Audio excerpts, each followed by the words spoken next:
janë momentet më trego pjesën e autobusit, avionit, lutem, janë përveç pamjeve që janë barë edhe kjo.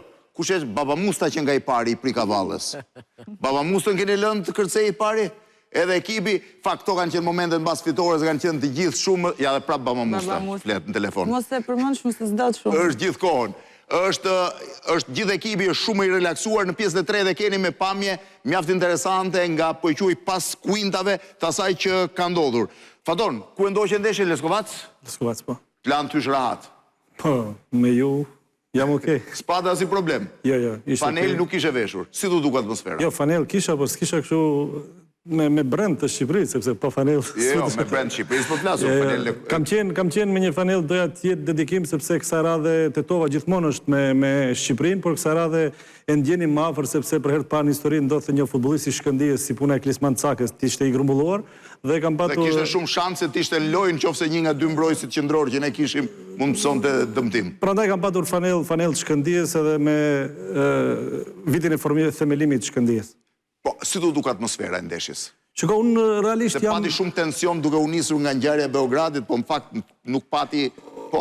Duket interesant po të marrësh atë që po kam shijuar unë dhe çka shijoni ju, sepse duke jetuar në Maqedoninë të Veriut jam i adaptuar me këtë situatë. Gjithmonë kur luan Shkëndija me Vardarin apo e kundërta, këto situata më duken normale dhe pavarësisht që tamam kishte tension, kishte masa trepta të sigurisë, por ishte më lehtë se sa që e kisha pritur. Shumë më lehtë se sa e prisnin. Por para ndeshjes besonin në një intervistë me ca kolegë nga Kosova, kam thënë që është situata më lehtë se sa pres dhe çunat i kanë të gjitha kushtet për të fituar. Para ndeshjes po të na jepni një barazim, ne gjithë do e merrnim, por janë gjithë kushtet që të fitojmë dhe merrni mirë që doli ashtu. Ti mendoje që vërtet mund të fitonim? Kishe një... Po e kam edhe një mesazh në momentin kur më jam pyetur nëse do të akreditohem për të ardhur atje, kam thënë që sigurisht do vi, nga Shqipëria më kanë pyetur, mendon që ja vlen, kam thënë, shiko, ne mund të rrihemi edhe 5-0, por çka nëse fitojmë 1-0? Këtë moment se rënë rezultatin në kokë, ti dhe Viola. E kam shkruar. E ke shkruar. Lorina, ku e ndoqe ndeshjen? Unë e ndoqa në shtëpi, kjo është zëri pas golit të Rejmanaj. Ti e pas ke lënë zërin komplet te goli Manajt apo te rasti Bajramit? Te goli Manajt. Se Gjani përtiti më shumë te Bajrami se sa te goli kam përshtypjen. Do na gëzonte edhe 2-0, po fati nuk deshte. Si ishte atmosfera në Prishtinë? Me të vërtet, qyteti ka qenë i gjithë i bllokuar. Unë kam qenë jashtë në fest, pas ndeshjes, po ashtu, po brenda shtëpisë ishte akoma më e tensionuar sepse unë, mami dhe babi nuk kemi qëndruar bashkë duke pa ndeshjen. A kishit shpresë për një fitore para ndeshjes? Po. Realisht, po, kisha shumë emocione, nuk e dija se a jam të shpresu shumë, apo cili do tjetë rezultati që do të përfundoj ndeshja, apo realisht nuk ka qenë e pamundur. Jo, pa tjetër edhe ekipet pavarësisht një lloj avantazhin letër të serbëve, nuk ishin barë. Edhe pse kjo është fitoria e parë e Shqipërisë me Serbinë, nuk jam shumë i sigurt nëse një ndeshje miqësore që duhet jetë vitit 45 mund të ketë pasur rezultat tjetër, por ndeshjet zyrtare Shqipëria nuk ka pasur asnjë fitore me ish Jugosllavinë apo me Serbinë si deri tani. Viola, ti ku ishe? Unë isha në studiot e televizionit Klan, po... Kjo është tabela ndeshjeve zyrtare, pra që nga ndeshja parë e tetorit të 46-ës, ajo është ndeshja për kampionatin ballkanik, kur Shqipëria fitoi me Bullgarin, humbi me Jugosllavinë dhe fitoi me Rumaninë 3-1 duke u shpallur kampion e Ballkanit. Është i pari kampionat ballkanik dhe i vetmi që mbeti, se nuk u zhvillua më asnjë tjetër mbrapa. Dhe Shqipëria me kapiten Loro Boricin fitoi Kupën Ballkanike. Të 11 emrat e lojtarëve janë ende sot shkruar në mos gaboj diku në muzeun e Federatës. Viola, ishe në?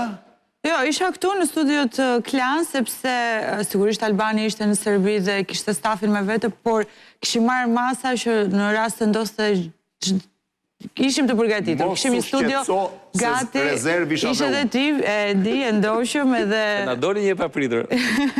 Sigurisht ke asistuar edhe ti dhe e ke shijuar në atë mënyrë, por e kam ndjekur me çunat, janë disa këtu, regjinë e gjithçka, kështu që në momentet që ti arrin të mos ndjesh më asorte gjatë atë punës, lodhja zë dhe janë ato momente që ne shpërblemi për gjithë, sepse, okej, luhet një ndeshje, por ne... Mendoj që kemi fest tjetër se u mbyll Kosova. U mbyll Kosova 1-0 në Suedi.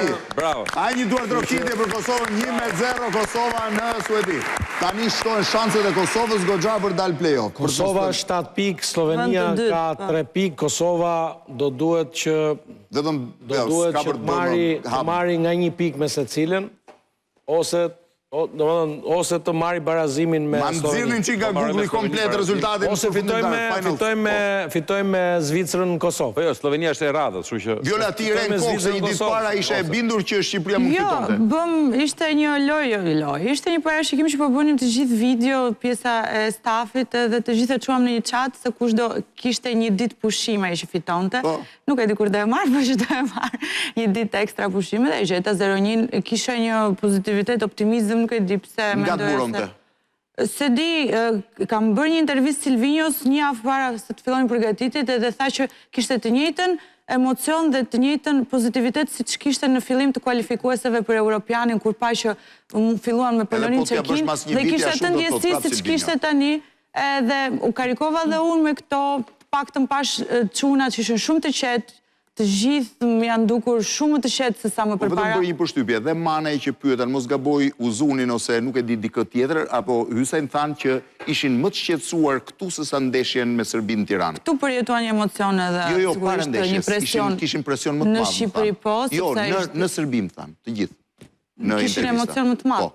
Jo emocion, shqetësim, do më ishin më në presion. Neve në është transmituar ndryshe, të gjithë besoj kanë parë çunat më të qetë ose të paktën më të përqendruar dhe ky përqendrimi u shpërblye teksa fituam. Po ti ishe e bindur domethënë, nga intervista me Silvinjën e paske pasur. Ti paske edhe një ditë pushim, kështu që janë rregull, se i paske rënë kokë. Po e bët bashkë me drejtorin këtë qatin? Te qati punës do e këtë pare dhe drejtori. Dersa është e ke marrë. Gjan, ti mendojë të fitoria? Unë jam pak skeptik. Dua të jem shumë me këmbë tokë, sepse ndonjëherë sa herë kam to pritshmëritë më dha s'na del asnjëherë, edhe mundohem të jem kështu mos shtjap opinione, mos shprehem.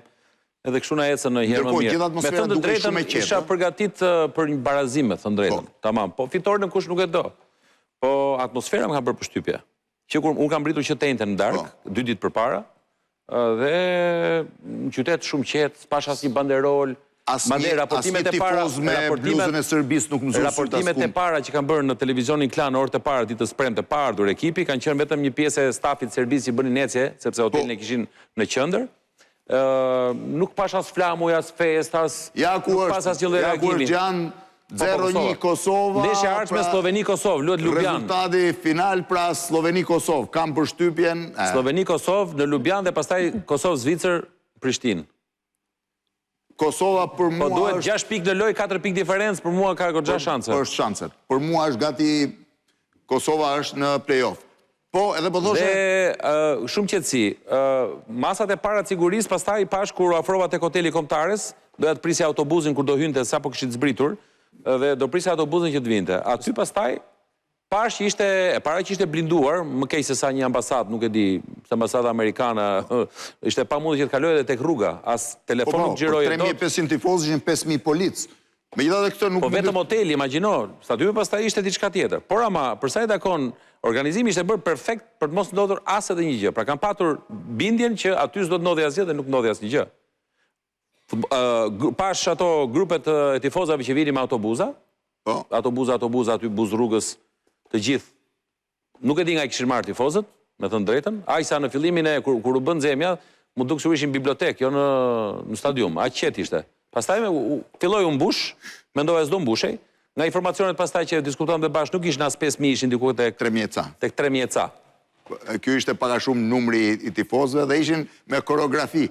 Me koreografi. Dëgjova 2 herë Kosovo-Serbie, edhe një tjetër. Jo, ato koret i kam unë, po gjithsesi ato janë në përndeshje. Dakor, edhe në momentin e golit pastaj që ishte pjesa u dëgjua ubi, ajo merri keq sepse pash edhe femra, pash gra me fëmijë.